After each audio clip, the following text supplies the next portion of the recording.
Pap टेस्टला सोपं करण्यासाठी काही टिप्स. सर्वात प्रथम हे जाणून घ्या की ही जी पॅप टेस्ट आहे ही 5 मिनिटांपेक्षाही कमी वेळ घेईल जर तुम्ही सहकार्य केलात तर. दुसरी टिप की खूप सकारात्मक दृष्टिकोन म्हणजे हे समजून जा, पॉझिटिव्ह माइंडसेट घेऊन जा की ही टेस्ट केल्याने तुमच्या भविष्यासाठी सर्वायकल कॅन्सरचे धोके जाणून घेणं किती जास्ती महत्त्वपूर्ण आहे. तिसरी टिप की ही टेस्टला जाताना जर खूप घाबरत असाल, स्ट्रेस्ड असाल, टेन्शन घेत असाल तर तुमच्या गायनेकशी 2 मिनटं बोला. तुमच्या सगळ्या प्रश्नांची उत्तरं मिळतील व तुम्हाला थोडं रिलॅक्स्ड फील होईल.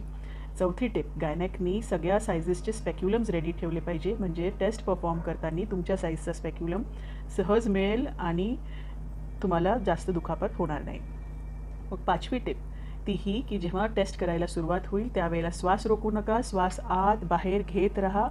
असं केल्याने गुप्तांगातले जे स्नायू असतात ते खूप जास्ती रिलॅक्स्ड राहतील, स्टिफ होणार नाहीत, टाईट होणार नाहीत आणि मग जी स्पॅक्युलमची एंट्री आहे ती खूप सॉफ्टली होईल, फोर्सफुली करायची आवश्यकता पडणार नाही आणि कुठल्या प्रकारचं दुखापत होणार नाही.